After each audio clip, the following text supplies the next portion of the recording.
Perfect. So, all right, welcome, guys. Are you guys able to see my screen? At least somebody Yeah. should respond back. Perfect. Yeah. Yes. All right, great.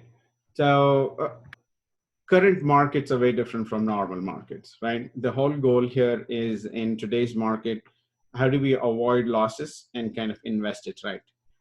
What I've noticed, the reason that I've started this call or this meeting is a lot of friends have been calling and saying, you know what, I've been losing money on the stock market, especially in my retirement funds.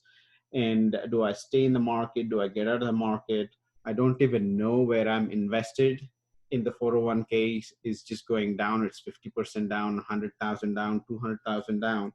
And I said, you know what, let's do a quick session so you guys understand.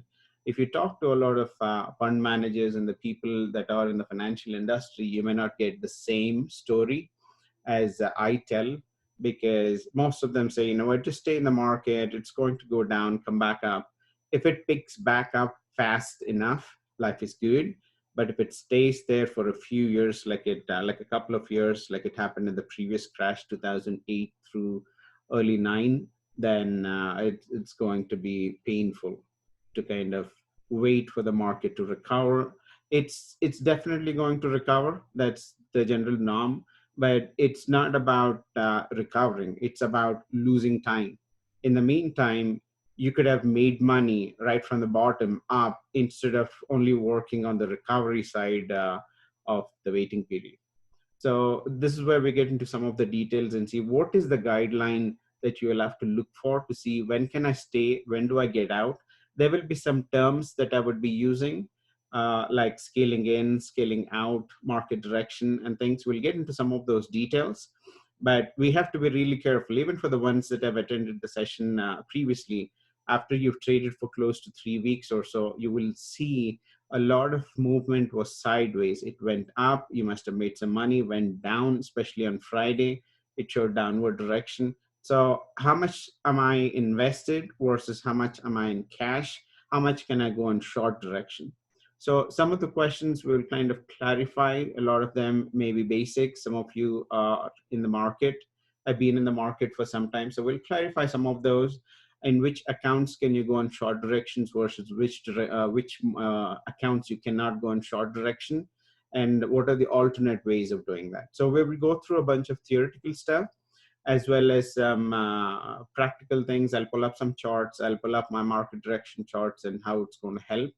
And I've created a WhatsApp group so I can send in the market direction information on a daily basis. But once you hear the story, then you will know how to actually use that market direction based on the WhatsApp information. So if you guys are interested, I don't have your contact information. You could probably shoot it out here in the Zoom chat. In that way, I can have it, or you can send me a separate note too. That's fine too. I'll add it. I'll add you guys to the group so you can get that daily feed. Nothing fancy, just a simple one-liner to say here is market direction, so you have a better idea on what direction to stay. Should I get out? Should I scale out? Scale in? Uh, Reduce my positions? You know, such kind of help, and you will see how this is helpful based on the charts that are coming forward. Cool.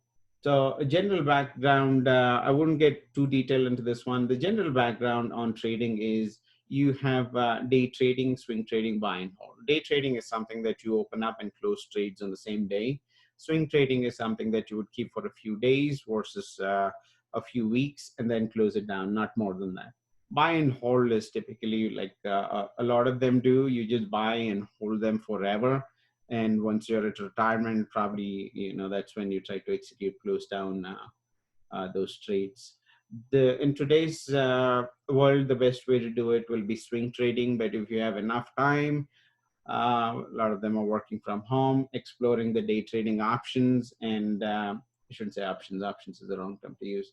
If you're using if you're getting onto day trading, you must have seen that the market moves pretty fast on a day trading mode. Day trading is not bad, but day trading, you need to be really cautious. You may lose a lot of money, you can make a lot of money, but what it comes with is overhead, right? It's not the commissions. Nowadays, all of the brokers are commission free, but that doesn't mean everything is free. every time you open a trade and you close a trade, you have something called spread. So you'll have to watch out on that. Market price is what it is. Ask is a different price. Bid is a different price. It's like an auction, if you guys are familiar with that. You don't generally buy at market price. You have to pay a premium to get into the market, uh, which is called the bid and ask value. So if you buy, you pay a higher premium. When you sell it at a lower price than what the market shows. So watch out for how much that is before you get into the trades, because sometimes the the breadth between that is too high and you end up paying a lot more depending on the number of shares that you buy. So watch out on those things. Swing trade, I do the day trading and swing trading. Day trading depending on what's going on work wise. We do not want to get distracted when we're trading, so you have to be really careful what are your life situations at that point, time and mental stability too at that point, because if you're going through some bad times and things, you do not want to be doing day trading. Doesn't matter how good the market is, how good your strategy is, you are going to make some decisions that are going to impact your trading style. So watch out on that. Swing trading, this is something that you can just set it up overnight, do the research, spend some time, and identify the stocks. You can put it in the night before, so it will be executed market or limit the next day, right? Also learn something around the types, order types that are there, at least the basic things to see what is a market order versus what is a limit order, right? Then you can get into the other areas where what is a profit loss value, how can you define a stop loss value, what is one cancels other, bracket orders. You get into a little depth that way once you start actively trading, either in the stock markets, forex, doesn't matter, currencies. All of these have similar features there, including stock options and futures too. So risk reward, you have to be really careful. Position sizes just means that number of contracts you intend to buy. To keep it more simple, it is more on the number of shares you want to buy. You do not want to buy only one stock and have all of your amount invested. It doesn't matter if you have $2,000 in your account or $1,000,000 in your account. Do not trade only one of the stock or instruments, and unless you know it's going in a certain direction. If you really know what's going on and it's going in one direction, that means you probably have insider information. So you watch out on calculating your risk, calculating reward. The risk should always be lower than the reward. Don't take too high of a risk. You're going to wipe out your account very soon. And there is a general concept in the industry called beginner's luck. So every time you get started, doesn't matter who they say, when you get started, you end up making money. And then the market knows how to take it back from you. So watch out on now on trading instruments, mutual funds. If you have a retirement account, typically you have mutual funds, you probably are used to that. And one of the things that mutual funds is it's a bit expensive. You may not see the fees upfront, but if you see your statements and stuff, you'll get to see the picture there and how much it costs. ETFs are pretty much like mutual funds, but it's more active, real time. The fees is low. Index is another way of doing it in terms of basket based or a group based trading. But these are something that are already predefined by a service providers on mutual funds, ETFs, and index. Stocks are individual stocks, right? Like Apple, Facebook, and IBM, Microsoft, those kind of stocks. Options are a way of leasing the stock. Like I was sharing it on WhatsApp the other day that I bought Amazon stock, because it's not stock, options, because it trades about $2,000. So if you have to buy uh, a share, it will be like $2,000 to get started with. But at the same time, if you have to buy options, you can buy options at a lower price. But at the same time, you have to remember that a contract of options comes with 100 shares that you lease with.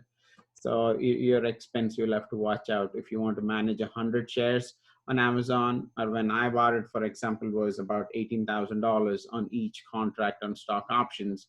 But I still have them. But Friday was a bad day for Amazon. It kind of took a hit, but otherwise I'm still up about 100% on that. But it was close to about 180, 170 kind of a percentage.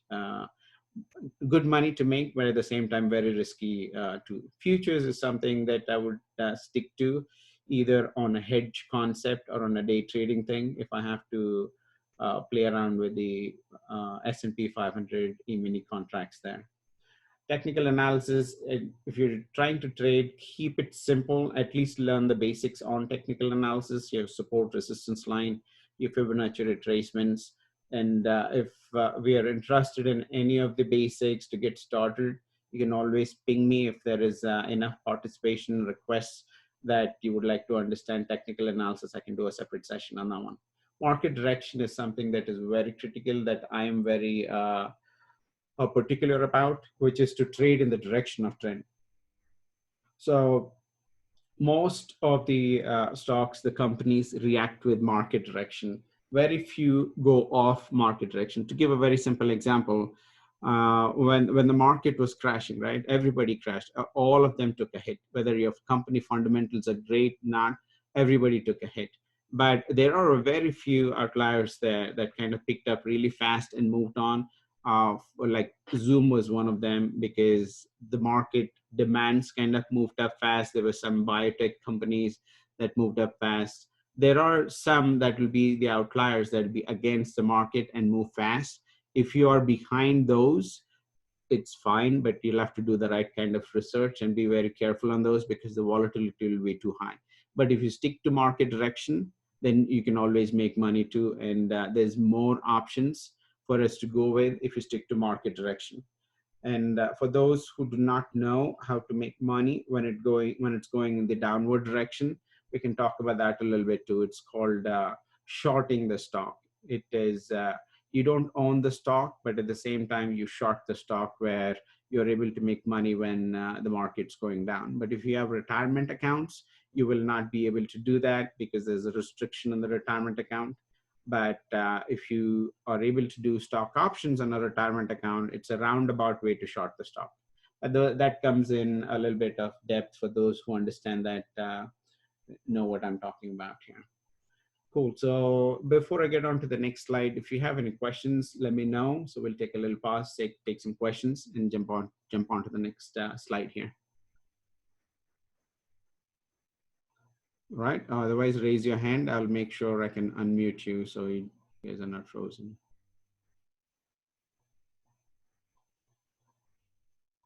So how future and options differ? Like, what's the difference between future and options? So options are mostly around, it's there on futures too, but let me keep it simple as an answer. Options is more around stocks, which means you're leasing a certain stock at for a time frame, right? And futures are similar. They are contracts based on a certain time frame, but they are more around commodities and indices and things like that. So futures was introduced for a different purpose in the past, where if a company wants to buy a bag of soybeans, right, or corn or something, so you will buy something at a future price. You're going to get the delivery of that stock at a future date, but you're going to freeze the price today, right? In that way, there is enough predictability when you do your planning, manufacturing, and all that. That was the reason it was introduced back in the day, for those that would take advantage of futures. But now it's become more of a day trading thing. A lot of the stock market indexes, they have futures too, which is what I do. Oil and any of those kind of commodities have futures, but stock options is mostly around if I have to buy a Google stock, an Amazon stock, or something that's expensive, right? Tesla is getting expensive. If you guys want to buy some of that, you can always use options and buy it at a cheaper price, because you're not really owning the stock, you're just leasing the stock for a period of time. Then you'll have to watch for multiple things within stock options, the complicated things that futures does not necessarily come with. You'll have to watch on the Greek alphabets, like the delta, intrinsic value, and the time decay that comes with that. And the when it comes closer to the expiry date, how do you manage that? Do you want to roll over, or do you want to really execute your options and own the stock at a certain time? When do you do it? When do you not do it? Things like that. So options comes a little bit in depth. Futures stays a bit simple. So you need to have a special account for, because I mean the account what we have, I don't see that. Right. When you open up an account, it comes with very basic features in there, right? It Yeah. will not even give you an option to do a short sell unless you call the brokerage and say, you know what, how can I do a short sell? Then they will ask you, did you sign up for a margin account? You say no. All right, sign up for a margin account. What comes with margin account is you get a little bit of leverage there, and you could do the short selling. Options and futures, yeah, once again, you need to talk to the brokerage and say, you know what, I need options. Generally, you don't have to call them. It's already part of your portal there on the brokerage. You just have to sign up with them. Those are special features you need to sign up as part of the application, or later on after your account is established, so they will set it up for you. Yeah, when we initially signed up, so we just selected the regular stocks ETF. So we didn't select that option, that futures. And we have the cash account one. So that's why I think we can't short in our cash account. It needs to be margin account, right? For the shorting. Exactly. All right. We got Nitin trying to ask a question. Go ahead, Nitin. Okay, so you mentioned about the technical analysis. So what is that? Can you tell something more about? Very good. Technical analysis is not necessarily writing up programs and running it down. Technical analysis just means that if you have a chart that you can open up, either a candlestick or a line chart, we'll get into some of that detail here. So you can put multiple indicators on the chart on giving you guidance on trend and see how you can trade better, not just using the fundamentals in the market. So reading the charts, using all of those indicators and making decisions. One is price action based, one is regular technical indicators, which generally have lag in there. The study of those charts is defined as technical analysis at a high level. Okay. All right, let's see. Shiva has a question. Go ahead, Shiva. Hey, just I want to know, like, I'm a very beginner. First, if I try to buy any share, how to analyze that share, like whether they are good in the market, like, you know, so how do you analyze that share? Like, good question there. If you're a beginner, I would like to see what it is. Don't go with how cheap the stock is and how expensive the stock is. That may be misleading information for you. What you need to look for is it small cap, mid cap, large cap, right? And you're just about starting up. Don't go really small cap where you don't have an understanding on how big the company is. Look for the term called market cap. If the market cap is reasonably above 750,000 or so, it kind of falls in the higher end of small cap versus a mid cap to a large cap. Stick to those and find something that is cheaper. Just because the stock is about $2 or $5 does not mean it's a cheap stock.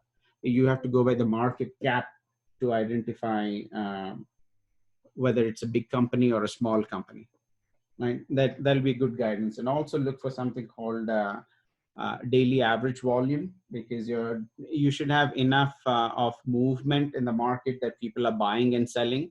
So you need to look out for basics. A lot of people, what they do is they find a stock, they figure out somebody was talking about it as part of mergers and stuff and not having the right understanding.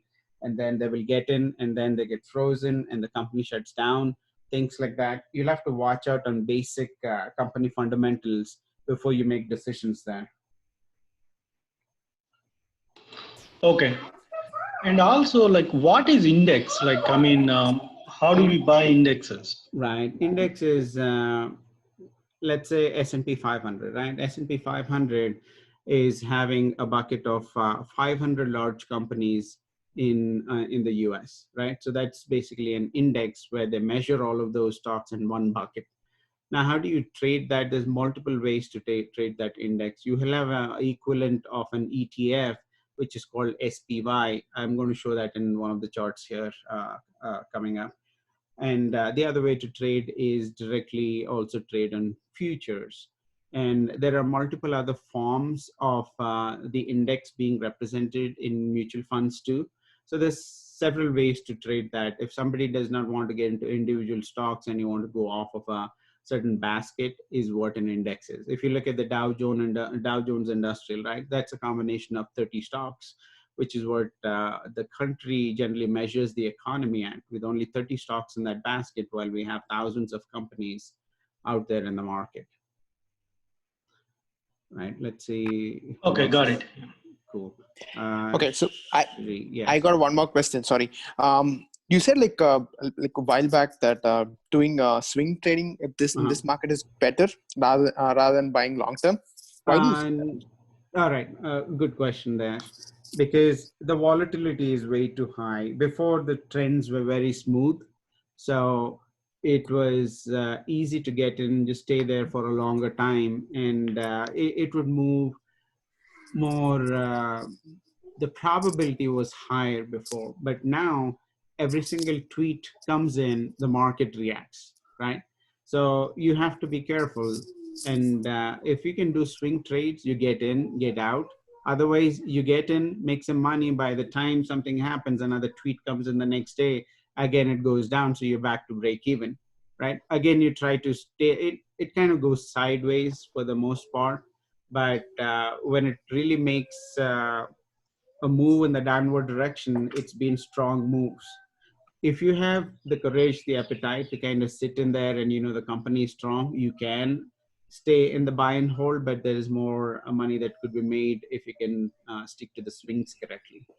So what do we watch out for the market? Like, what do we see in the market to say, okay, the market is now, is it the volatility the main factor we look out for?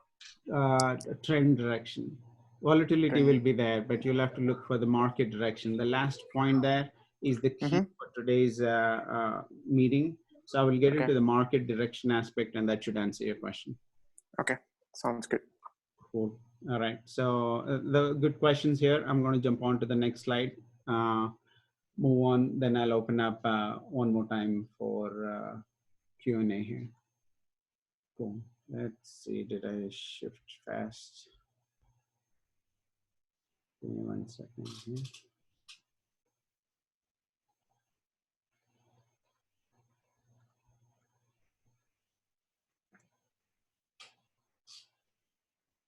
Trying to bring my slide back up here.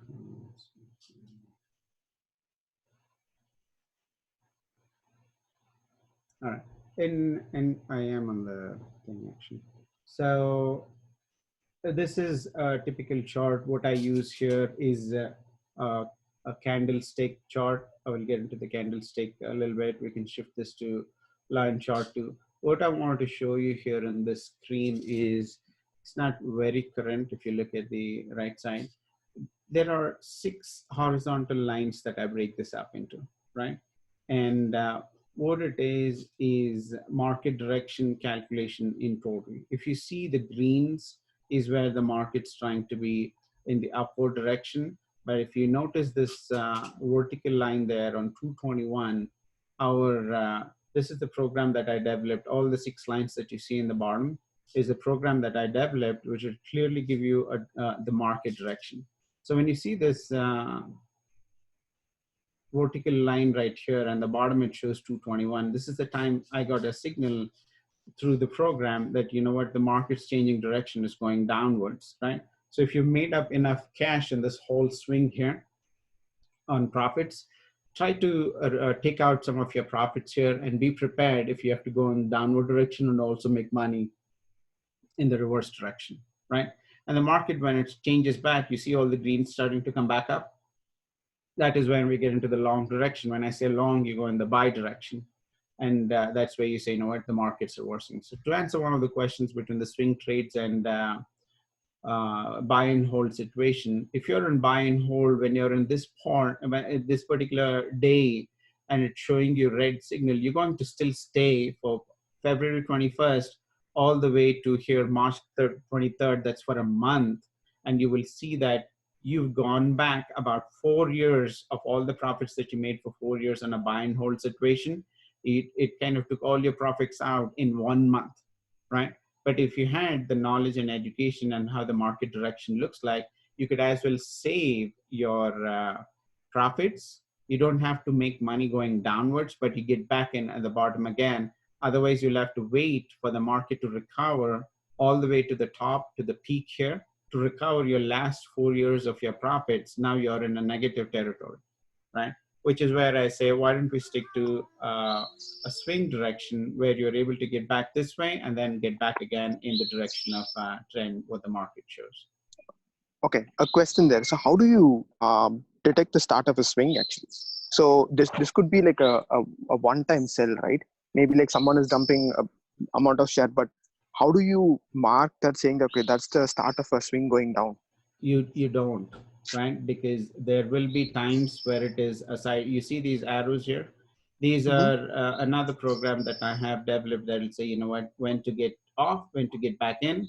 Sometimes you will have wrong signals, right? Because the market, but it's the game of probability. There is no game of certainty here, right? That is where you take your chances and you scale in, move a little bit in, working in the right direction, kind of move more in, see how strong is your strength. So you have to make decisions on a scale in, scale out basis, as well as how the market's moving. You're not going to make money every single time you get into the market. Okay, so in general, what direction I've been using is like, I don't know, maybe it's not, could not be the right thing, but what I've always noticed, like once I hit my target, I just say, okay, this is my target. And once I hit my target, I sell. Right. Is it a good thing or a bad thing? It is a good thing, but this is what must have happened several times to you to say, as soon as your profit target hits, you're happy that day, but the next day you see it's kind of keeps moving up, upward direction. Yep. Now you're confused to say, do I get in now? Is it too late to get in? Now those kind of things will be resolved if you're able to do a scale in, scale out logic and say, you know what, I have 100 shares of so-and-so. I made enough money. Let me move 50% out, but keep the remaining 50% in so it can still ride the market, right? But look for market direction and say, you know what, now the whole market's changing direction. Why don't I get out of the remaining 50 now? Gotcha. Okay. Dump in. Okay. Okay. Right. Gotcha. Okay. But I follow what you're saying. When you know there is a dip that has happened, you take your 50% out, then again, you got a long signal, go back again with your 50 back in and make it 100 shares. Then you can ride the remaining. You got a very good entry to come back in again. Marginalize. So basically I marginalize my, okay, gotcha. So basically I buy the dips, even though I have like, so basically okay, got it. Okay. I understand. Okay. Cool. So this is a quick chart to see. You see these vertical blue lines here. This was the last market crash from 2007 all the way to 2009. Generally, I wouldn't expect the current crashes to be this long because the market's been really volatile. It kind of makes all these corrections and then bumps back up immediately. So last time when it happened, you see it goes up, goes down, goes up, goes down. So you need to really watch for, and this is the market direction at the bottom. It's pretty squeezed, but if you kind of zoom in, you will have enough number of days here to play with. And then when the market's changing direction, you get out or you go in the long direction. And at some point, you will start seeing confirmation that you will see more greens than the reds. Every time you see a red and flip back into a green is where your re-entry will be. If you missed out an option where, oh, I know what, I missed a good entry there, you can just get in the way it is, or you wait for a red to come through, then comes back to a green where you jump onto the trade again. So just to give an idea on how big the fall was, for those that are keen on the buy and hold situation, for a full year and a half, right? Last time was the fall and you stick in that one. And then by the time it recovers, you just on wait mode because you decided to be on a buy and hold situation and not go in the market direction. And Harkis, what is a normal market direction period? How frequently it changes? Is it 1 day, 1 week, 1 month? You answered it all of the above. So you need to watch for, because sometimes it is 1 day, sometimes a week, sometimes a month, sometimes it's several months. So it's about riding it as long as it lets you ride, right? You get off when it says it's changing direction. So how do I have to be on it on a daily basis? If you have enough investment out there, all of your savings out there, you want to be as active as possible. I think I was talking to my friend here, is in the group here. We were talking the other day, if it is in a 401k account that's run by your company and you have hundreds of thousands of dollars sitting there, you just leave it there buy and hold situation. You will see the market crash. You'll let it go down. You say, you know what, it's going to come back up. But you have another Robinhood account on the other side, or a TD Ameritrade, Charles Schwab on the other side, but you have only 5,000, 10,000. You end up monitoring that account more than your retirement account, which has hundreds of thousands of dollars, right?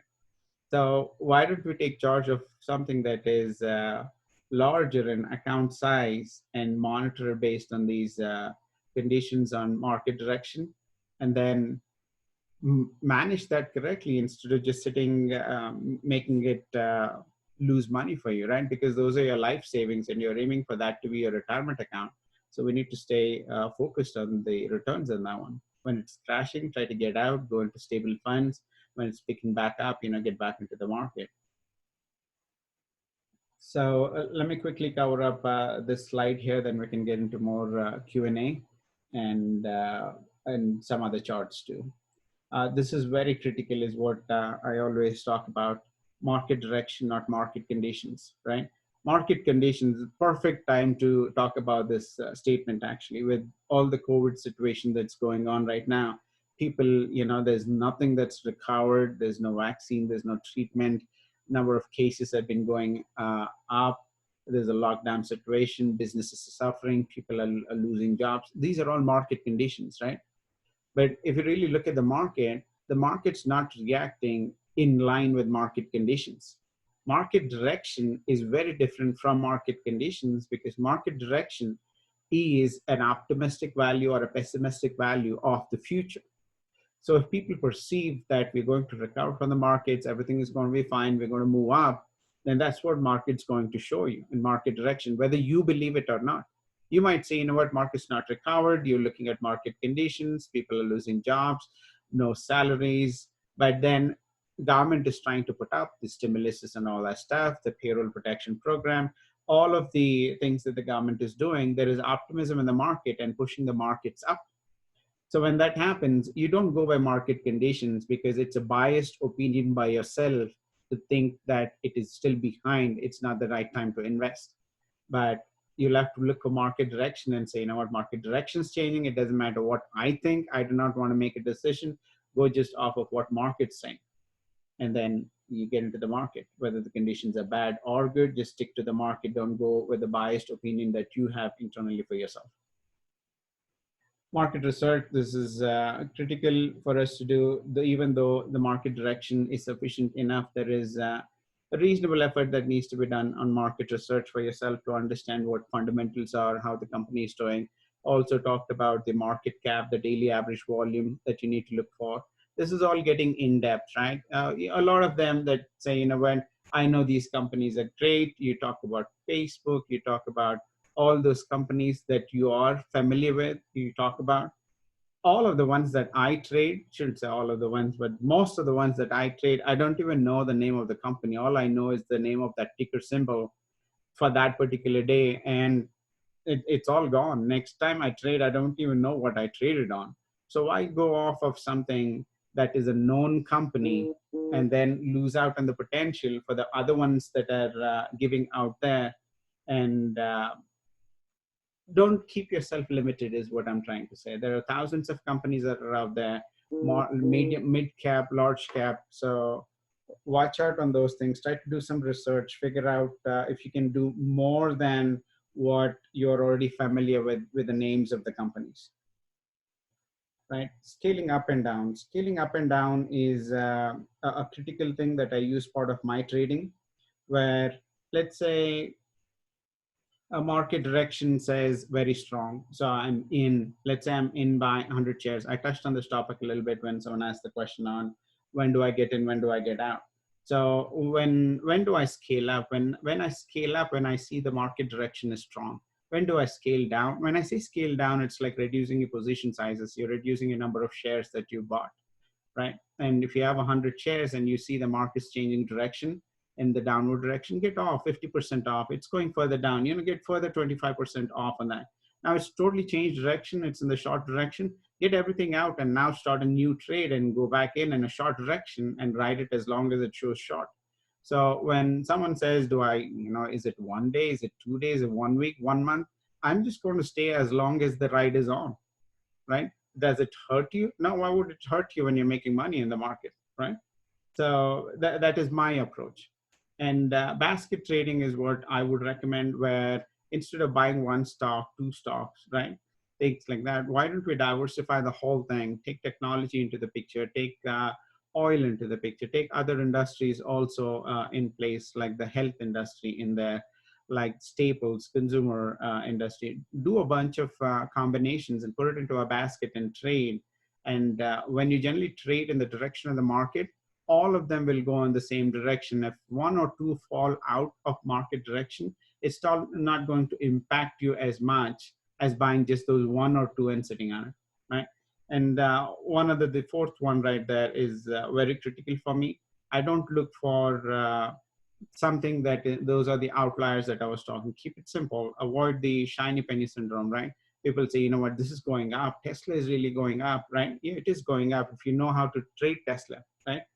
And you'll have to watch out. Do you really want to go off of those outliers? One, the Zoom and the Teslas and the Amazons out there that are outperforming based on some market performance based on some specialty that they have. You can always go behind those, but why do you really want to go after them if you have another 1,000 stocks that are in the direction of the market, and stick to the market direction? That is my philosophy there. Psychology is very important. It always happens to us, and this is where the real traders results come up with, right? It's not your strategy. It's always about emotions that will kick in. It's the greed and it's the fear that happens. You're trying to make a decision by yourself and not sticking to the rules that you have there, right? You made enough money. You think, you know what, I made enough money, time to get out now. And you get out very fast and the market continues to ride up and then you fail. Then sometimes you think, you know what, it's going to go further up, you know, it keeps going up. And then when it falls, you don't really get out. You think, you know what, it's going to come back up. It's a strong one. You have an internal bias saying that the company is strong. I know it's going to do good. It's not about what you're saying, what you think it is. It's what market's saying there, what market direction is. Whether it's really going to outperform them or not is based on how you do your market research, your technical analysis, and the market direction as guidance. So watch out for those aspects. This is a very important slide out here. All right, open up for more questions before we get into some charts here. Hey, so I have a question. Sure. So I mostly do the swing trading. So one thing, I always go in loss when market is dipping. So I go ahead and average it very early and go into more losses. So how I can decide what is the entry point for averaging my loss? All right. See, the word when you say averaging the loss is more around scaling up and scaling down. Entry is always a difficult question. But the way I do my entries, a lot of them, there's a term called bottom fishing, right? Where a lot of them say, you know what, the oil industry is tanked. It's at the very bottom right now. It can't go any further down. Let me all invest right there in the oil industry, right? And you get lucky, it picks up, you make a lot of money. But that is not my way of doing it. My way is not to buy, let me see, the phrase that is used is buy low, sell high, right? That is the common phrase you hear in the industry. And I don't believe on that one. Yeah, it works, but how will you know what is low versus what is high, right? The way I approach this is buy high, sell high, which means I know it is outperforming. It's really doing good in the market, which is already high, right?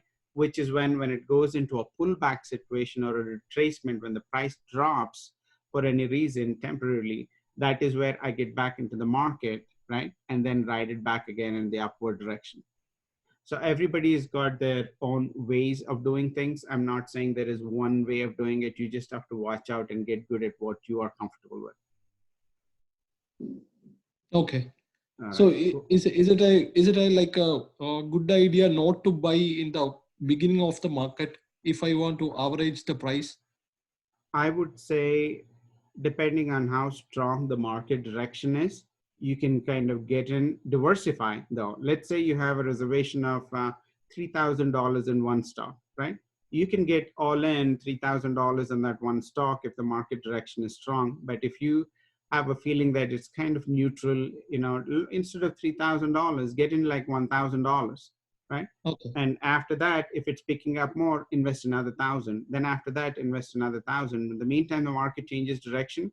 You didn't get in with all the $3,000 to lose with or to start losing. Okay, got it. Thank you. All right, Shri, go ahead. Hercules, Nathan here. So, when we start the day, how do we decide in which direction the market is going? Like, which sector we should focus and research? All right, cool.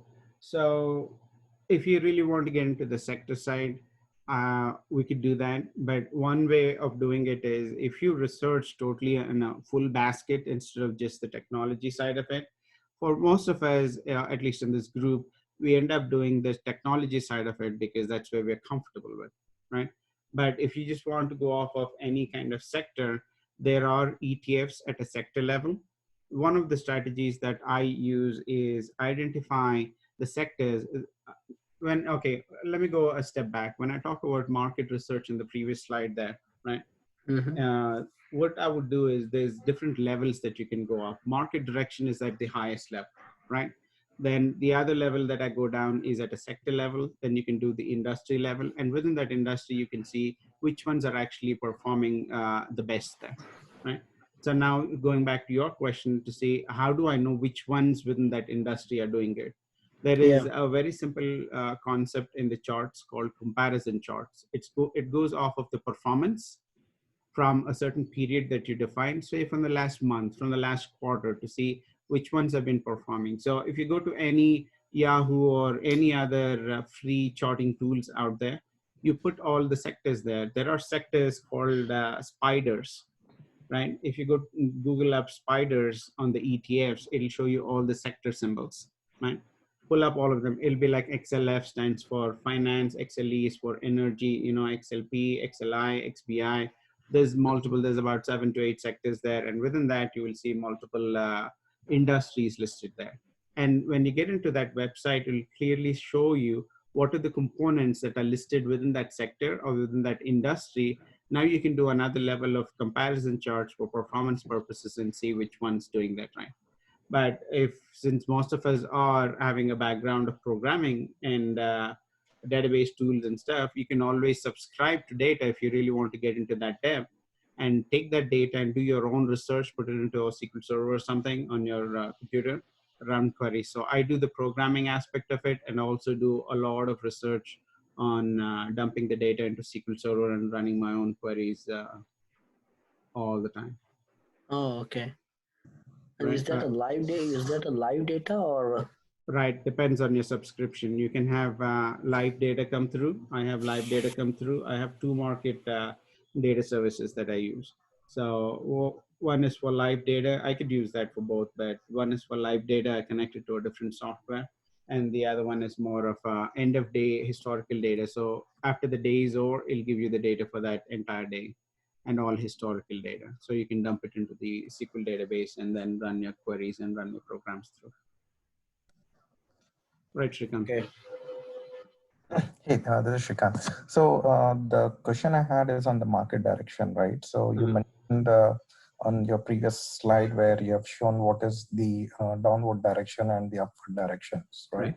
So is the market direction identified for a specific tenure of time, or how does it indicate? Like, I mean, the best example would be like, we buy a stock and it rides up for a couple of days and one day it's going down. So, but the immediate next day it's again trending up. So would that indicate that the market is trending down only for that particular day, or is it like for a period of time? A better example or more clarified version is like, we know the stocks went down on March to the mid low on March 18th or 23rd, but after a month or so, it's still not up, but it's not at the bottom, right? So how is the market trend identified? Is it like for a specific duration or is it for a specific day? Right. It is for that particular day, for that instance, right? But that is the reason I kind of broke it down into 6 different levels there. And you will have to look if all the 6 horizontal, you know what, let me show you the chart since we're talking about. Yeah, that's why I also wanted to ask, what are those 6 lines? Is it different interval or? Now, what it is on the daily chart, right? If you look on the top here, there's a daily thing. And this is a combination of all the stocks in combination, let's say, of NASDAQ and New York Stock Exchange. I have a data feed that comes through. So I churn through that information. I develop my own algorithm here to come up with these 6 lines here. Every one of them has a different meaning.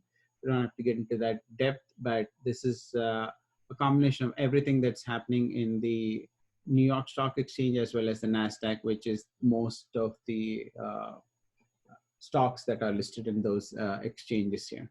So to answer your question, let's go March, right? So this is the real platform. It's not a slide, so you can see the time movement and all of that, the price movement on the right side out here.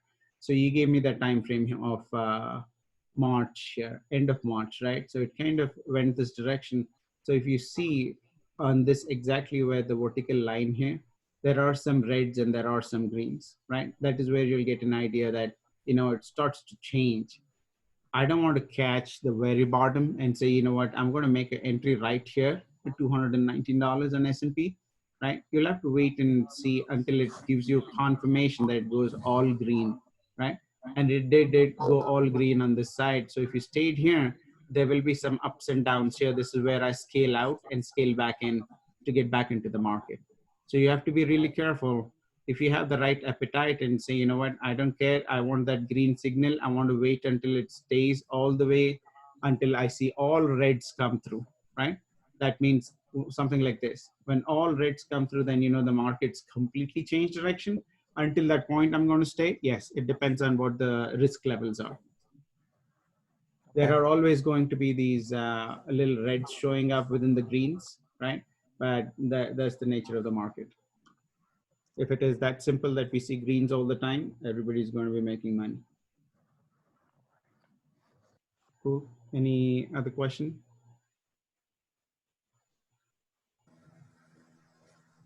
All right. So let me talk a little bit here. So what we need to look for here is the market started to crash right here from 229, 221, and 219 onwards. So the way we have this information listed here is simple, very simple, as colors. Within colors also there are levels. We don't have to go to that depth of it, but once you see the greens are kind of aligned here, right? It's all good. Once the reds start kicking in, you scale out a little bit, but once everything turns red here, then I go reverse direction, right? And it stayed this way. Same thing, exactly like it happened here, the dip, right? The dip happened here also, and an upward direction is a dip, right? Because this is a downward trend. But once it hits red all the way through at this point, once again, this is all, shouldn't say all in, but once you do this scale down situation, scale back up here because the market's showing red again, right all the way through here. This is all profits here. And this is a lot of profit here for those who understand stock options, indices, and even regular trading. If your account size is reasonable, you can make a lot of money on this side. And then when it turns back again green, you know, to answer the questions that you guys have been asking, it does not become green immediately, right? It takes time for that to happen. So you have time to kind of scale out, get your positions out or slim your positions before the market direction changes. So watch out for that. So if you're in a buy and hold situation, difficult to answer a question for you because you just have to take this ride and then also wait for it to recover back. It's more of a depression time frame mindset wise to see this kind of a drop happen. Any questions around this chart? So Harklesh, so the entry and exit point. So let's say you are not in the market at the point when it started dipping. So your entry should be always like, if a lame question, it's like you always, when it is started picking up, that's your entry, and you exit out when it starts making money. So is there, what you are saying is that when it's dipping, you are making money there as well. That's what you say as short sell, I think. So I mean, is there like how that concept, I know I understood a little bit of that concept, but not clearly, but is it like, I know understand that our normal account, TD account will not have that feature, but how does that concept work? I mean, even if it is dipping, we are making money. So, all right. Okay. So 2 ways of explaining that. I can give you a little story to explain that one, right? To start with, you need to call TD or go online, right? And then ask them to open up a margin account for you, right? Margin gives you a little bit of leverage. And then it also should come with the sell short option. Your order types window, when you select it in TD, it'll now allow you to do sell short. And when you close a trade, it's called buy to cover. So those are the extra 2 order types they're going to open up when you go on the margin account and make sure it's in place. So to give you an idea on how do you make money when the market's going down, because a lot of us only think you can make money when the market's going upward, right? There's a lot more money to be made when the market's going downwards because it happens so fast. So for those, like I was telling last time, for those that did not make any money or did not get into the market in the last 4 years, you wanted to make all that money in 1 month, you would have started here, right? Went short, you make all the money same direction right here. And in 1 month, you could have made all that money that probably was made in the last 4 years there. But then again, using the same market direction, you're already halfway in here. Is a little bumpy right there, but if you can do it right, you can make some more money on the way back up. So to answer your question in a story form, what it is let's say we have, let me pull up airline stock. For those that are familiar, I would do American Airlines here. And, oh, I put extra. All right, my charts are going to be really messy here. So let me clean up the charts because I have a lot of intelligence dumped on the chart for me to review so I can make the right decisions there.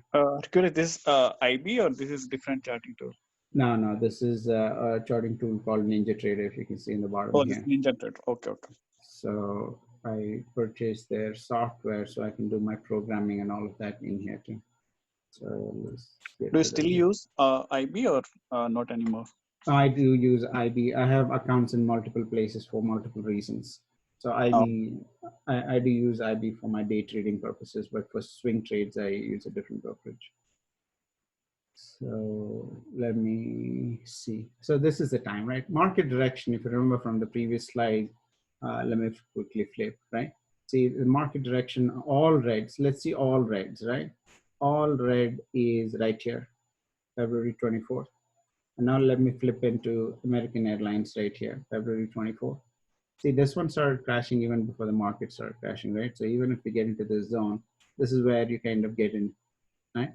And how do you short this one? The order type here is sell short, and you'll say, let's say I want to buy 100 shares, or I want to sell short 100 shares of AAL. So the high level concept, like it works with, is you are selling something that you don't already have or bought the stock. So it's kind of technically borrowing the stock from the market, right? And then you're trying to sell the stock in the market.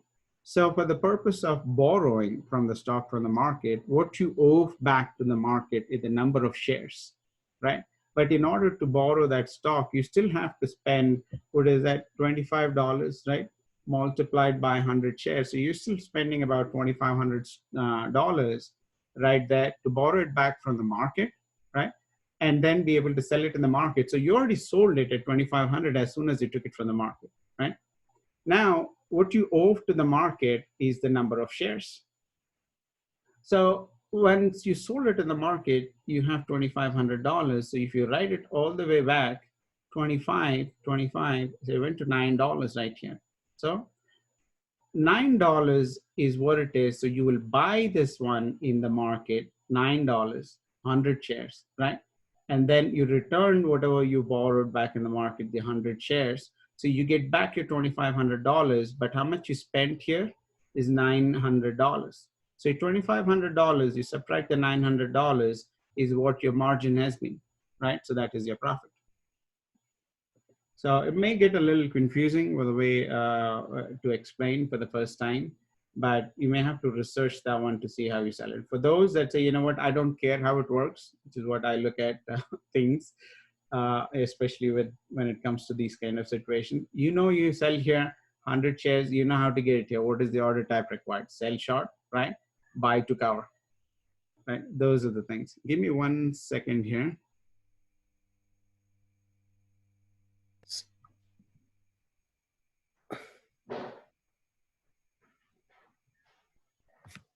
All right, so let's see who's got the next one. Shiva, you want to go next? Yeah, hey, this is Shiva here. So, can you hear me? Yes. So, my question is, earlier in the call, you mentioned about that don't always go for the small cap companies. Always look for the mid cap and large size cap. So, how does it going to make difference between the small cap, medium cap, and large cap? Right. So it's not like you don't go with small cap at all. A lot of the day trading that happens and stuff, I do still consider small cap. Small cap, there could be a lot of uncertainty that happens in the market. If they don't perform well, they get out of the market. You know, it's more of an upcoming company. You may make a lot of money. You may take a significant downturn too. So research a little bit, just make sure, mostly around the biotech kind of companies, small caps, I kind of stay away from those. It's kind of very risky. As soon as they say something, they got the approval on their research and stuff, the market goes up like crazy, like 1,000%. I stay away from those that are like penny stocks and too small of a company, especially in the biotech side. But it depends on your risk levels. I keep it only for day trading because within that day, I know nothing's going to happen within that day. You kind of ride it, close it. All trades on my small caps will be closed by the end of the day. Okay, so is there an indicator where it tells that this is a small cap, medium cap, and large cap? No direct indications that way, but if you go into any website, Yahoo Finance, Google Finance and stuff, there is one item you will see. If you call that an indicator, that is the one you're looking for. Look for a value market cap. Anything that is below 1 billion in market cap, about 500,000 probably. I would consider like small cap and stuff. Anything hitting into the 750,000 is kind of on the upper hand. Now watch out for the market cap. That's what will help you decide whether it's a small cap or not. All right. But see, for those that are looking for making a lot of money immediately, you know what, those probably are the best ways to do, but that is not my my approach. Right, there's no rush. You kind of stay steady. It's like the total and the money story that we hear. You kind of stay steady, stay still, go slow. You know, when there's enough time. This is not my full time yet, but we have programs, automation, and all that in place. So why don't we take it small? If you try to rush through and make a lot of money immediately, very soon you will realize that you'll have to fill your account back up again because you lost it all. Got it. Thanks, Hercules. Sure. Hey, Hercules, I have a question on the short sell. So you explained about American Airlines shorting at 25 price, right, okay, and buying back at $9. So my question is, so already we know that the market is crashing on February 24th, right? So when you short sell at 25, what if there is no buyer to buy your stock at a $25 price? Is it still execute? Right. That is where it goes back to the previous question on market cap. And the other one that I also talked about previously is called average daily volume. If your average daily volume, see on AL kind of a thing, your average daily volume will be very high.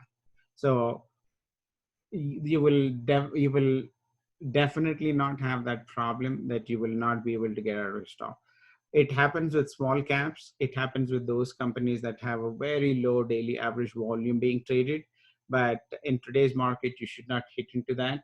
And at the same time, watch out. That's where I want you to also check the daily average volume so you don't get stuck. But in a company like American Airlines, you will never have that problem, even if you trade in millions, I would think.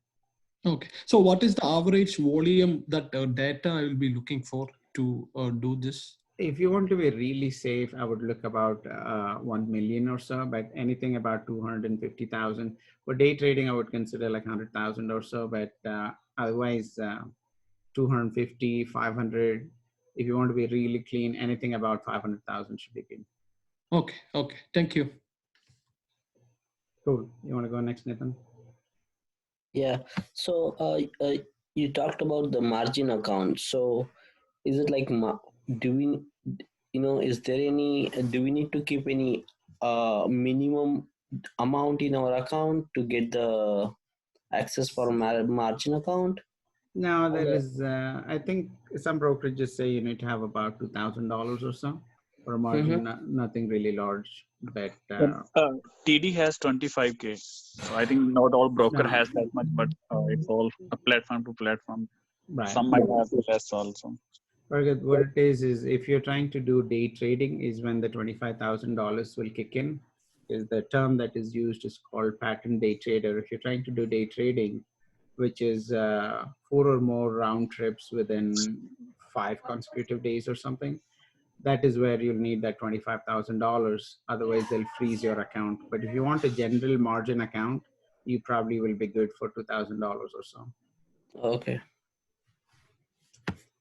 All right, Ashok. Okay, I have two quick questions. First one is on the American Airlines, you are showing that $9 we can sell it back. Oh, sorry, we will buy at $9, right? So can you see the date on that day, and can we go back to the other slide where you have green and red light, Right. and see the date? Good point, right? The $9 I said is hypothetical, just to give you an exaggerated number there. But let's go back here, right? The way you would trade in picking up these things, see, if you go back $9, right? This one is still in crash mode, right? This is April 3rd, right? But April 3rd in the market is already recovered quite a bit. We are right here, right? Quite a bit, about some. But this is not giving me a market direction of a short in this case, right? So where I will sell for my stuff, I will start to sell somewhere on March 24th, 25th kind of a time frame. So if you go back here and say March 24th, 25th kind of a time frame, you're right about here. You'll be in about $12, $13 zone. Okay, got it. Thank you. Right, but I think that's also good one. Not bad of a profit, right? Right.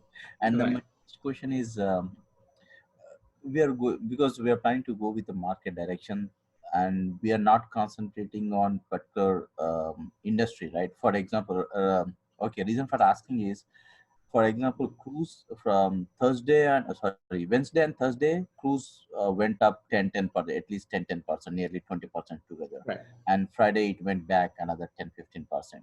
So are we able to catch those kind of things in our strategy? So what I will do is the market direction will be my baseline, right? To say, here is what my direction is going to be, right? I'm going to lose money some days, right? It's not that you're going to make money all the time. So here, for example, what is it? 5-1, right? On Friday, right? It was a bad day, considering most days out here, Friday was a bad day, right? But when you're in long on that direction, market directions still showed green until the previous day. So you're in a long direction. And when this day comes through, you're going to take a little bit of a hit, right? So which ones are you going to be in? Which ones are you going to be out? Is again, another a process that we can run and say, from this time frame on, when the market started recovering, who are the top performers, right? That's one way to do it. The other one is, who are the top performers that have crossed the previous highs when the market started to crash, right? So we will get some of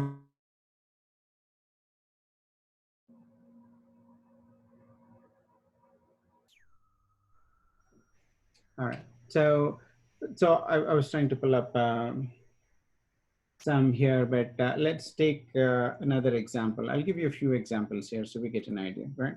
So if you take Zoom, we've been talking about Zoom. and see if you take the same time frame, right?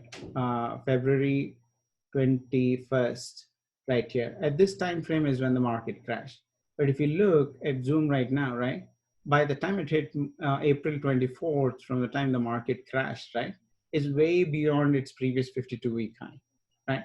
So you can always run some queries and identify those that are outperforming, even though the market hasn't really recovered. Even if you look at Amazon, right? Because I bought the Amazon options when the market changed direction right here in this time frame, right? About 1910 was my option purchase price, because you generally end up buying in the money. So all the way here, you might say, why don't we sell it right there? I was on the market right there at that time when the market closed. I could have closed it right there, but then they had their quarterly earnings the night of that day, and it wasn't good. It was a mixed thing. Then it dropped all the way here, right? So those are things you can't really take the top out. But to answer your question, yes, get in right here. How do you know which ones to get and which ones not to get? And you'll have to do some research and say, identify the companies that have been performing right. Don't pick up stocks like AAL and RCL and companies like that, which are still struggling in the market. Figure out those that had outperformed before the market crashed, and see. Very simple example, right? I don't trade Tesla here, but a lot of them have been tracking Tesla. This has been one of those that has been really outperformed before the market crashed. But do you think this is going to come back up immediately? Yes. As soon as your market direction shows green here, right? All greens. Where was that? On March 26th or something, right? You go back here on Tesla and see the same thing. You jump in right here around this time frame. It was a good ride, right? When the market does a little bit of a shake there, do you have the appetite to sit there or get out, scale out, come back in the market at this time, right? So those are decisions that are difficult, but that comes with practice. Hercules, one other thing, what I've been doing is like I've been looking at the earnings results. So Microsoft, right? So I know I've been like researching, doing some sort of research, and then I got in a day before the earnings time, and then I sold it the day after they announced the earnings. So, but I burned my hands with Amazon. I bought it, assuming that the earnings would be good, but then I had to short sell it, and then I had to incur a loss. But is that a good strategy, you think? Give me the dates. When did this happen? When did you buy Microsoft and get out of Microsoft? I think he's saying he's not looking at anything. Just before earnings, he's buying, and after result, he's selling. For me, it looks like gambling. Exactly. He's not looking at the technical chart. He just like based on the prediction, okay, earnings will be good, so I should just buy it and then sell it after they announce the earnings. Right. See, just based on like instincts. Right. If you do instincts, it's like tossing a coin, right? So, but if you pick companies that are really good and they will perform right, it's difficult to say. But the reason I'm asking for dates here is sometimes you will show signs that it is going to be good, right? Because that's the impression it will show up. But I kind of shouldn't say failed, because I still have enough profits right from here. Going back to Amazon, the night before their earnings, it's at a very peak, historical peak right there, right? But I've been in the market from here on, right? But for those that entered the night before because the earnings are coming up, imagine the loss that they took from there to there. It's going to be terrible if you're on an options trader and you got in the night before and you waited for this to happen, right? So two things I look for, Hercules. So before I got Microsoft, right? One, I was looking at the 52-week high, one, and then second thing I was looking at the volume. So how much is the volume of people buying versus volume of people selling, and then based on that, and then I looked at I don't take the risk with everything. I just did it with like Tier A companies like Microsoft, Apple, right? Those sort of companies, and then I based on that I just I'll probably, if I'm buying, I'll not go all in. I buy it, and then if it dips, and then I buy again. Right. If you're trying to scale in, scale out, that's a good strategy, which is fine. But yeah, I now go all in. Yeah. Right. That's one way to do it, but you're by the end of the month, by the end of the year, if you go with that strategy, I would say you will be more or less on a break-even situation. Yeah. Okay, got it. Okay. Right. All right, Parker. My main question is like, because we are still very new, taking baby steps. What is the best way to find stocks actually? Like, is there any like free tool or something like that, or just start with the companies which we know, like Apple, Microsoft anyway? But those are little expensive also, right? So something like which are little lesser, still mid cap companies, because all are not that on the high side, right? Still those are mid cap, or they are in like market cap is 2 billion, 3 billion. Right. So What's the best way to find those actually? What I could do is, since I do the research anyways myself, I will publish. Last time, for those that are attending from last time, they've seen I had published a basket in one of the brokerage firms. And what I'm planning to do is publish a basket and rebalance that basket every now and then, which means I will probably put like about 30 stocks in there. And if you guys are interested, you can trade the basket as is, applying it in your own brokerage firms, or you could pick and choose the ones that you want and trade off of there, right? So I can publish that using our WhatsApp communication there, post the symbols there, or there is a brokerage that I'd used in the past to set up this basket, and I'd recommended some of my friends to open an account there. But unfortunately, those guys are closing doors and moving out to another brokerage. I'm yet to explore that brokerage. So if that works out fine, I will set up my baskets there and pass on that information. So you guys can just take a look at that basket and see, you know what, here are the ones that seem to be having high potential. If you guys like those, you can pick up from that list and trade it off of there. But let me know what the interest is. Based on that, I will take that extra effort to publish it somewhere. Here. Sorry, so can we create a group, like a group where you can just display a kind of trend? Okay, market isn't going like this kind of chart. We don't have access to this whole chart that you prepared. So if you can just post a picture or some kind of thing saying that market is changing the direction or it's going in the up direction, that will really help. Right. I will. I could post the symbols, like I said, but these kind of charts, not symbols, like directions also. Right. Actually, Like but these just the kind direction. of charts, once I post the symbol, they're easy to go into anything. You can go into Yahoo Finance. One of the other tools I use is called TradingView.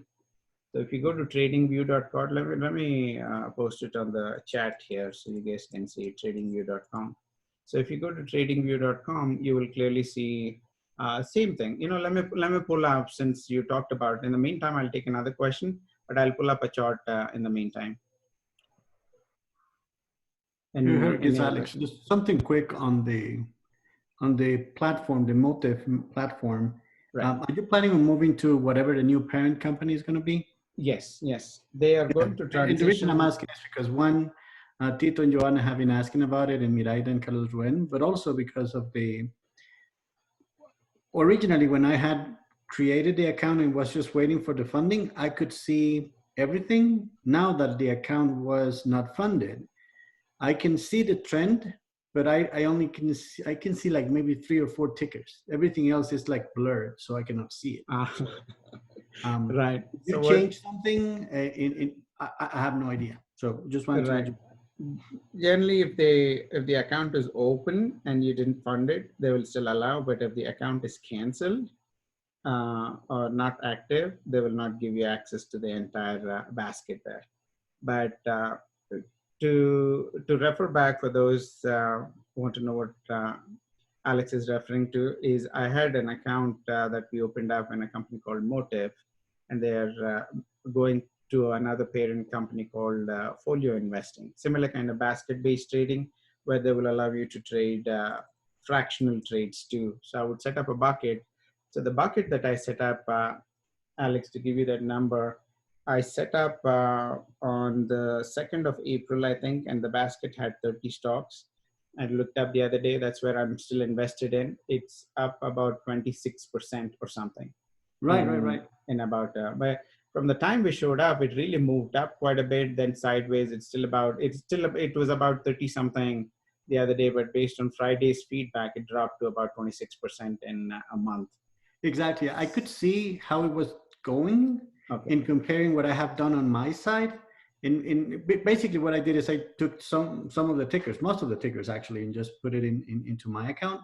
But and I could see how it was flowing. But if at some point you decided to change something, as you said, I mean, refresh it, I would not be able to see what the new codes are, because as of now, it just shows up 3 or 4 maybe.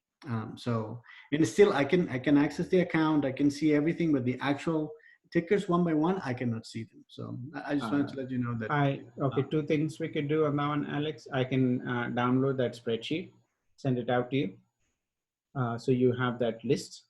But once they shift us into the folio investing, I'll keep my bucket still active. Exactly. When we move it to the other one, that's when, I mean, I'm going to go and try to open an account already, so we don't have the kind of the freeze period the first 3-4 days. And the same thing I'm going to tell Miraida and Tito. And in my case, since we had the video, I could see the tickers. So that's a good thing. I could go refer to the video, I could see the tickers. The thing is that I don't see exactly how they're doing other than seeing that it's green or red. So they just want to let Right. Cool. Yeah. Otherwise, I could send that spreadsheet. Yeah. We'll find a way out.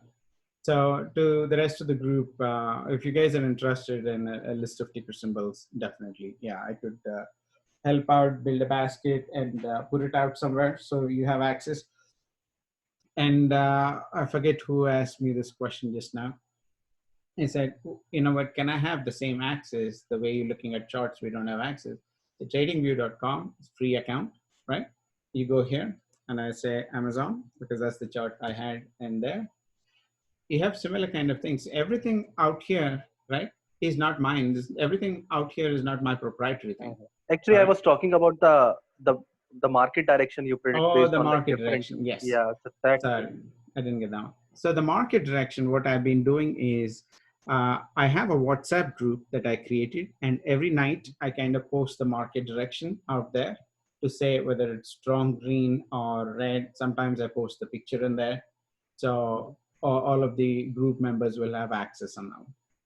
Okay. So how we can join? Do you have a link or something?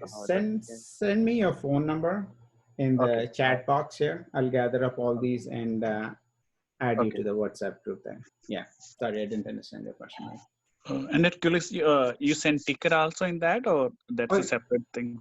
No, ticker thing will be a separate thing. On and off, I will post some tickers based on market direction. But market direction is what I tend to post on a daily basis.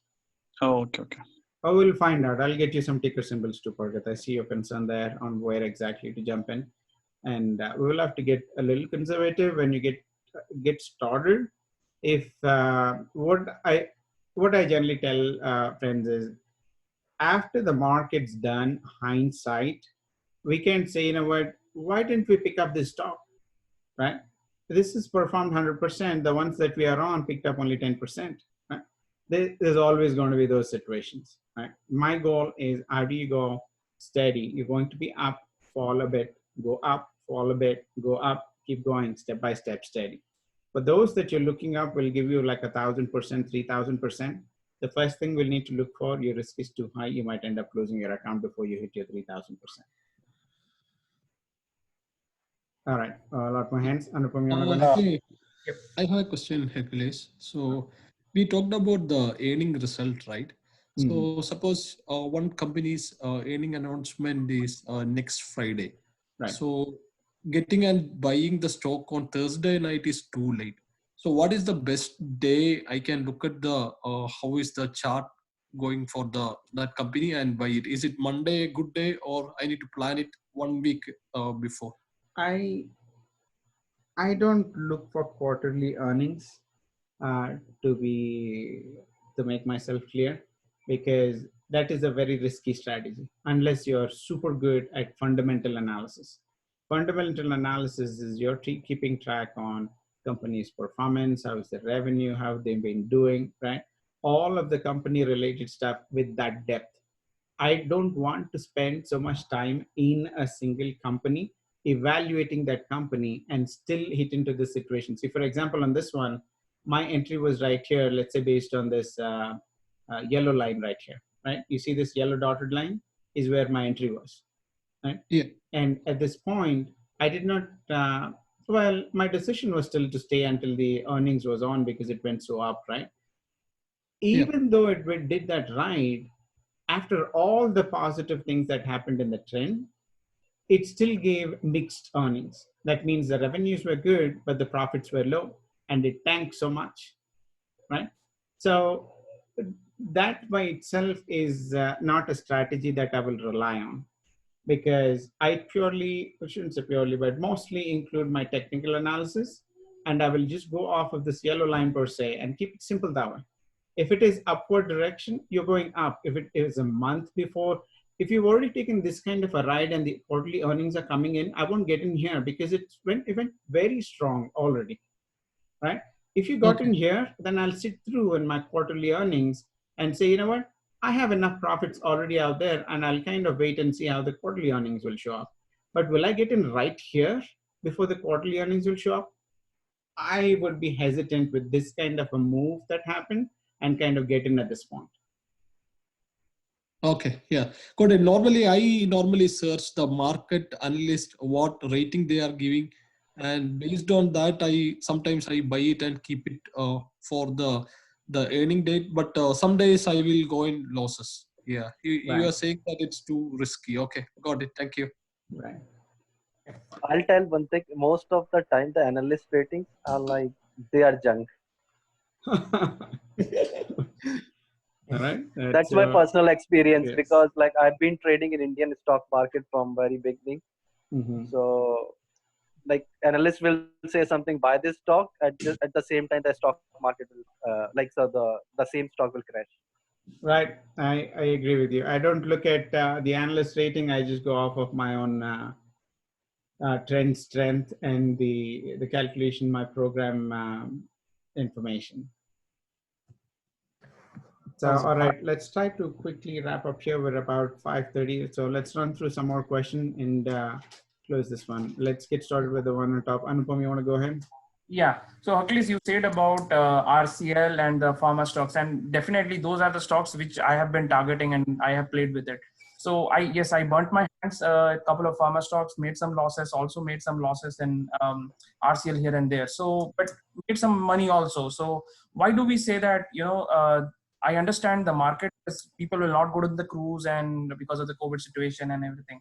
But why do we say that when RCL comes back faster? RCL, I have been observing RCL, it ranges from 30s to 40s, high 40s. Every time it comes down and it moves back also. So why do you say that you want to avoid those companies? I mean, why? Okay. I said avoid companies on small cap. So if on the previous conversation with Alex, I said I had a basket that I put together where we have about 26% recovery, right? My logic there, we'll come back to the logic there, but just wanted to let you know about RCL was in that basket. I said stay away from small cap. I didn't say stay away from large cap that has the potential to move up. Right. So if you look at pharma, those kind of company, find out, is it a small cap company or more like a penny stock kind of a thing? Got it. Or is it a large cap company ended up in more like a $20 stock, right? Right. It still has its potential. So I would still vote, and I will tell you that I have investments in RCL on that stock. So the last basket that I built that Alex is referring to on Motive, the logic there was I went and researched the 2009, 2008 fall, and I picked up the high performing stocks within the first 3 months after the market recovered on the March of 2009. I said, you know what? These have been the same companies that have existed in 2009, have been strong performers and have recovered in the first 3 months. So identify those top 30 companies. Do you think they're going to recover? That is my gut feeling they will, right? So that is the basket that I put together and said, let's do it. So in 1 month, it pulled up about 26%, and RCL is also part of that bucket. Got it. And is it good to do a long term versus the short term trading? Like long term in the sense, like let's say you put some money on that stocks and you just don't touch that stock at all. Like Delta, I'm talking about Delta Airlines. It is a large airline. It's the second most largest airline in the world. It's going to come back definitely. Right. So stocks are at $22, $23. It's going to come back at $60 range. But how long it is going to take, we don't know right now, because it may happen in 6 months. It may happen in a year's time frame. So is it good for a long-term investment also? Like we put like 100 shares in Delta and just stay like that, you know, right. We may make a loss. We may win also there. Let me pull up Delta, right? So Delta is also in the bucket and the other one, right? But I would say diversify. I would not put 100% of my money into that basket, right? Mm-hmm. When there is potential that can be made on other stocks that are picking up. The other basket that I built, just to give you an example, is I pulled up all of the stocks that have outperformed just before the market crash happened. Market crash happened as market direction took everybody down. Right? But who are the ones that are going to pick back up immediately, right? Then I said, all right, the first research will be when the previous market crash happened, let's see who recovered first, right? That's the first way to do it. The second way is who are outperforming before the market crashed, right? Identify those companies and create a separate basket and invest into that. So they are the ones that are going to pull back up. So what is your logic to say, stick into Delta, all right? It's a big company, it's going to come back up. It may take some time, but put some amount there. But also try to come up with other logical reasons and strategies to see where else can I invest. Right. So it has to be like a self-decision, how much money you want to block there for a period of time to get it recovered before you make some money out of it. Exactly. The word that you use is correct. It's a personal decision on every single one of your accounts. Yeah. Okay. Thank you. All right, guys. Let's go here. Shiva, you want to go next? This is Shrikant. I can go. So I have two questions. One is this particular chart you're showing, right? The dotted line. I know. I mean, I'm just noticing like on Delta you have it as short, on some other stock I saw it as long. I don't know what that means. That's the first part. And the second part is like, I know you mentioned you kind of post the market trend in the WhatsApp group and suggest some, but do you charge anything for that? No, this is just helping out friends at this point. At some point, we probably will be good to build up an app or some form of a website and stuff. And the idea is still to keep it open for friends so it can help them. Anyways, I'm doing the research. Why not publish it is my idea. Okay. But once we go into the web development and stuff, at that point, probably there should be some recovery in the expenses and the overhead that comes with it, but that's a future state we can talk about. Okay. Right. All right, Shiva, you want to go now? Yeah, most of the things like what I'm planning to ask, Anupam has covered those. But just one quick question, like, how to understand the fundamentals of the company? There's a lot of things that you look. See on the right side here, there's a few items that go here. What is the days range? What is 52-week range, right? How does the technical analysis work out? And all of these, the information here, which companies, this is Delta Airlines, right? It's got 15 billion here, market cap, high, like large market cap, right? You need to look at earnings per share, your PE ratio, all of that is on the fundamental side. I look at very basic on the fundamental side, make sure that it is a strong one, but mostly I focus on the technical analysis. After that, to see what does the trend direction show me, and then I align it with the market direction to do my trading. Okay. All right, Shyam, looks like you have a question here.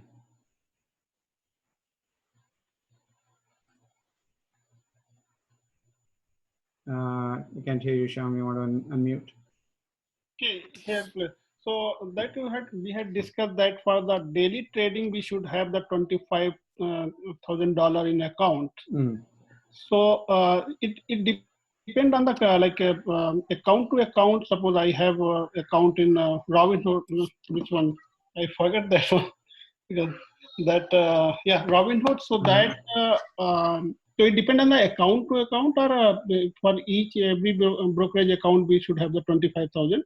So first, second question.